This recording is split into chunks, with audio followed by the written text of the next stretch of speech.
Salut la compagnie, c'est Jules Melon, et aujourd'hui, dans un Ciné Critique, je vais vous parler d'un film sorti un peu plus tôt cette année, mais que je n'avais pas pu voir au cinéma malheureusement, parce que pas diffusé près de chez moi.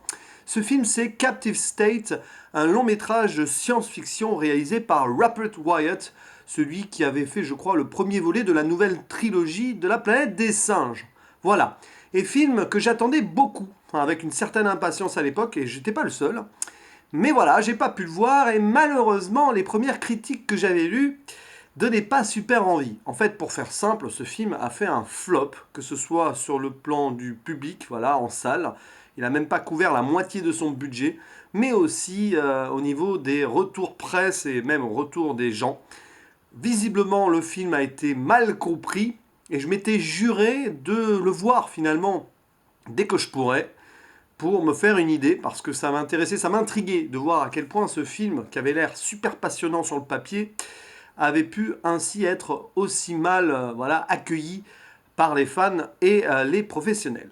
Alors, qu'est-ce que j'ai pensé de ce Captive State? Je vais de suite le dire. Malheureusement, j'en ressors frustré. Voilà, il y a de très belles choses là-dedans.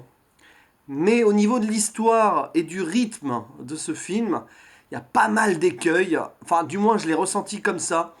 Il y a des moments où je me suis presque. Enfin, je suis sorti du truc. Voilà. Je vais pas dire m'ennuyer, mais c'est vrai qu'à vers le milieu du film, c'était assez difficile à suivre avec passion. Voilà. Et je peux comprendre pourquoi il a été mal reçu, mais je vais essayer d'expliquer ça avec certaines petites analyses euh, au fil de la vidéo. Déjà, premier point, synopsis, le film débute en 2019 à Chicago, donc aux États-Unis, et on voit apparemment que la ville, et même le pays, peut-être le monde entier, commence à être envahi par des extraterrestres. Et on suit une famille, les Drummond, qui essaye de fuir la ville avec le père qui est un inspecteur de police qui essaye de forcer les barrages, mais même avec ses relations, il n'y arrive pas. Et on retrouve donc ce couple plus ses deux enfants dans un tunnel où malheureusement ils se font vaporiser par les aliens qui arrivent sur Terre. Enfin, le couple, le père et la mère se font vaporiser, les enfants survivent, on voit l'aîné faire face à une de ces créatures assez incroyables, et paf, on se retrouve avec une ellipse. Et 9 ans plus tard, on apprend que l'un des deux frères n'est plus là. Il ne reste plus que le petit frère, qui s'appelle Gabriel, je crois, qui a donc perdu son grand frère, celui qui a fait face à l'alien dans le flashback. Voilà, il a fait partie de la résistance visiblement, et puis il s'est retrouvé perdu dans une zone interdite et il n'en est jamais revenu et tout le monde y a été laissé pour mort. Et on va donc suivre l'aventure de ce jeune frère qui depuis vit sa vie comme il peut, qui va plus ou moins essayer donc d'incorporer cette résistance en fait, ces soldats de l'ombre qui essayent de, on va dire, de combattre l'occupation extraterrestre sur la Terre. Et évidemment, de fil en aiguille, l'action va se dérouler autour de ces forces spéciales underground qui vont tenter donc de mettre à mal le pouvoir. Parce qu'il faut savoir qu'en 9 ans, les extraterrestres non seulement ont colonisé la Terre, mais ont passé un pacte, on va dire, assez précis avec les puissants, les leaders, les riches de la planète. Et en gros, l'humanité vit, on va dire, sous forme d'un esclavage, on va dire, tranquille, où ils ont plus ou moins accepté, du moins les leaders, d'être dirigés par ces extraterrestres qui viennent de temps en temps sur Terre pour, en fait, donner des lois à suivre, des marches à suivre. Du coup, ces aliens sont surnommés les législateurs par la population terrestre et les politiques, on les voit limite aduler ces gens venus d'ailleurs. Alors, c'est super intéressant son papier, mais synopsis quand même, avec cette colonisation de la Terre par des extraterrestres et une coexistence, rappelle quelques films ou séries du genre, par exemple District 9 ou Chappie, je sais plus si l'un ou l'autre est plus proche de ça, mais voilà, du même réalisateur, Neil Blomkamp, excusez-moi de la prononciation, j'ai pas son nom sous les yeux, mais bon, on va dire qu'il s'appelle comme ça, le sud-africain, qui devait faire Alien 5, mais qui s'est fait couper l'herbe sur le pied par Ridley Scott, qui est revenu avec son projet Prometheus. Et ça rappelle ça donc, aussi la série Colony, voilà, avec Josh Holloway, un acteur que j'avais adoré dans Lost. Donc, on est en terrain connu ici, fatalement. Et évidemment, ce film, je pense, a déçu les gens pour plein de raisons. C'est un film de science-fiction, oui, mais qui ne va pas du tout se concentrer sur le spectaculaire de la SF, même pas sur les imageries, pas trop. Enfin, si, il y a justement, mais bon, ça, on va en reparler dans les points positifs quand même. C'est plus, voilà, ce film est plus centré sur le côté politique et ce combat.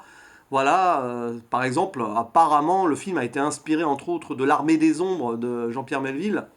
Donc, quelque part, ce côté réseau souterrain qui doit lutter contre l'oppresseur au-dessus, enfin un oppresseur qui contrôle la population et personne ne se pose vraiment de questions, si ce n'est la partie pauvre de la population qui n'arrive pas vraiment à vivre, on va dire, sereinement. Alors c'est passionnant à ce niveau-là, il y a quelques moments d'intrigue aussi au niveau voilà, infiltration, espionnage qui sont plutôt sympas à suivre, mais le souci de ce film c'est qu'il perd, il se perd en rythme à ce niveau-là. Il y a plein de scènes où, voilà, par exemple, pendant une grande partie du film, où il fomente un attentat lors d'un rassemblement d'unités, ça s'appelle comme ça, au sein d'un stade de foot, enfin le stade de Chicago, je ne sais pas si c'est le stade de foot ou le stade de baseball, enfin bon, bref. Il planifie une sorte de voilà, d'attaque avec une bombe secrète, machin. C'est passionnant sur le principe, mais ça prend du temps à se mettre en place, c'est normal. Voilà, on voit comment on peut faire ci ou ça avec l'aide de technologies extraterrestres un petit peu, on va dire, récupérées sur des vaisseaux et tout. D'ailleurs, c'est intéressant à ce niveau-là parce que tout ce qui est technologie alien est très organique. Voilà, il marque les gens avec des puces ou des émetteurs qui sont faits à base de larves, je crois. La bombe en elle-même va être fabriquée grâce à une matière organique alien qui la rend invisible. Enfin, c'est super bien trouvé, ça, c'est génial.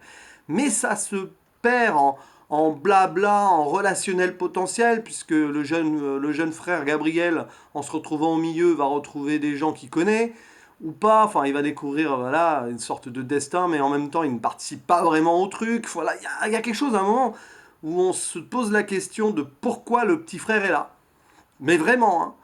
On aurait préféré, enfin moi j'aurais préféré que ce soit lui qui soit au centre vraiment de l'action, mais en fait, certaines découvertes qu'il va faire va l'amener à être plutôt à côté et laisser les autres agir. Voilà, j'en dis pas plus parce que sinon je révèle quelque chose de l'histoire.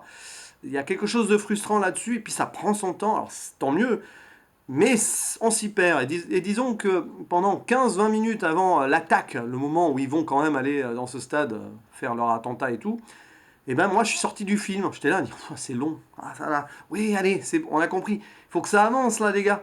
Parce qu'on sait qu'il va y avoir cette tentative-là et qu'il va y avoir des conséquences ou non derrière. Et c'est ça qui va être intéressant aussi. Et on s'y perd. Et au final, le film fait 1h50. Et arrivé au bout, t'as l'impression qu'il a duré 2h30 pour pas grand-chose. Et c'est super dommage parce que justement toutes ces scènes autour de l'attentat et même certaines choses qui se passent après, il y a toute une séquence dans une gare routière avec beaucoup de tension et tout, vraiment vraiment intéressant. Et ben voilà, c'est dommage, il y a vraiment des superbes moments, mais l'ensemble paraît assez chaotique au niveau du rythme et assez plombé aussi au niveau de celui-ci. Tant et si bien qu'arrivé à la fin, tu es frustré. Voilà, moi je me suis retrouvé frustré parce que j'ai aimé certains éléments du film, vraiment. Voilà, au niveau de l'intrigue, mais surtout au niveau du visuel et de la tension. On va y revenir sur le visuel.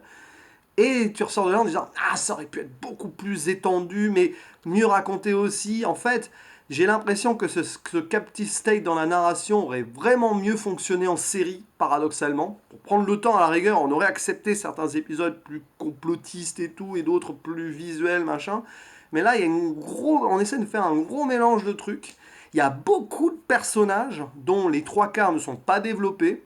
D'où peut-être l'intérêt qu'il y aurait eu de le faire en série, tout ça, parce que tu aurais eu le temps de voir certaines choses au niveau de certains personnages.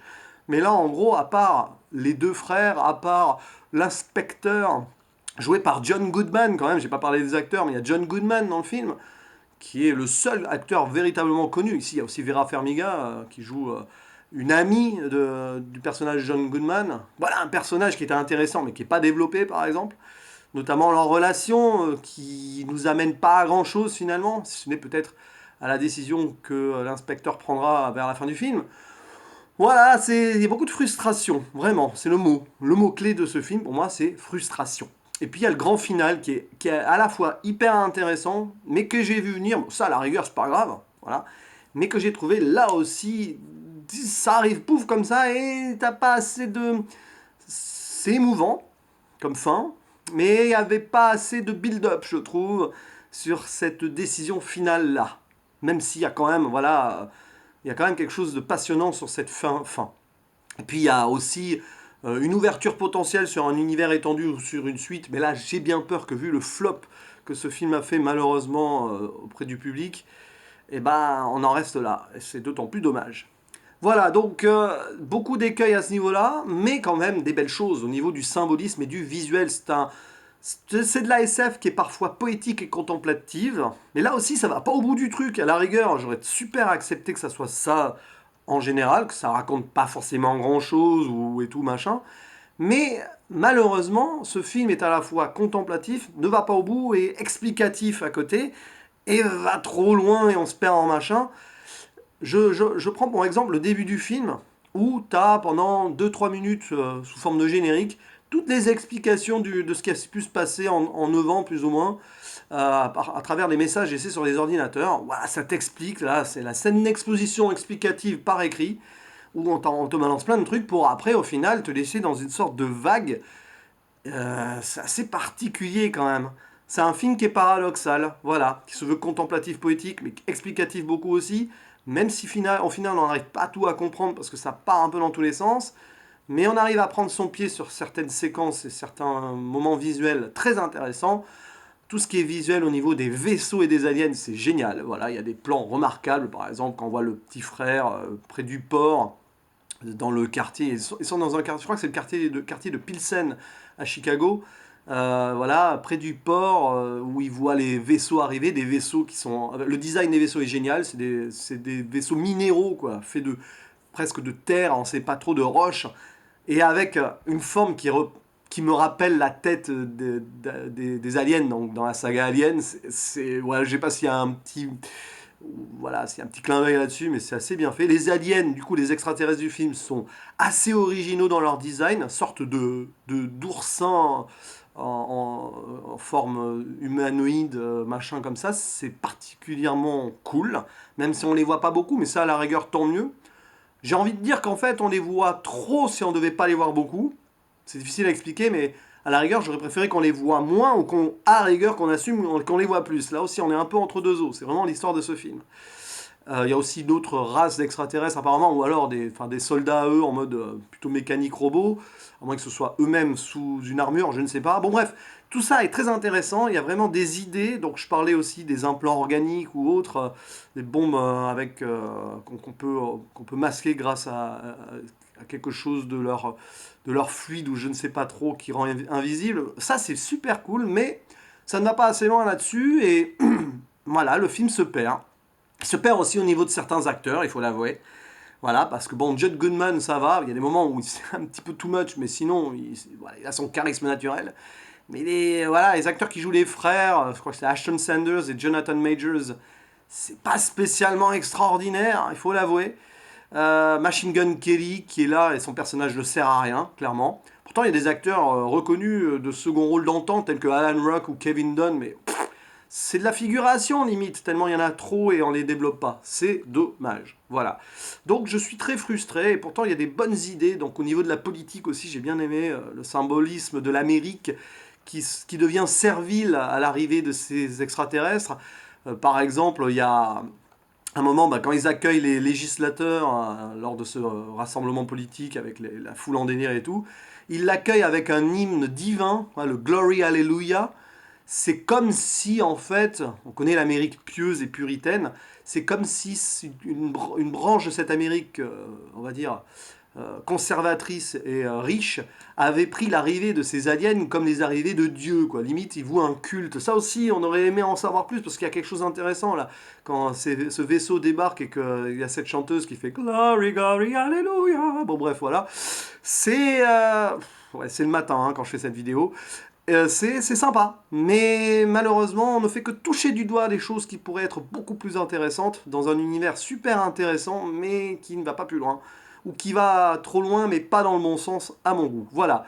Donc je suis frustré de ce film qui a quand même la faculté d'être intéressant et original dans un certain sens. Sur le plan visuel, il y a des vraiment belles trouvailles, vraiment belle photographie aussi, des beaux plans. Mais il y a aussi des moments plus fouillis dans la réalisation, quand c'est un peu trop baston politique et compagnie. Voilà. Donc, je ne sais pas quoi penser de ce Captive State, c'est dommage. Voilà, le mot est lancé, dommage et frustrant. Ça résume bien mon état d'esprit vis-à-vis de ce film. Je vous dis à la prochaine. Ciao.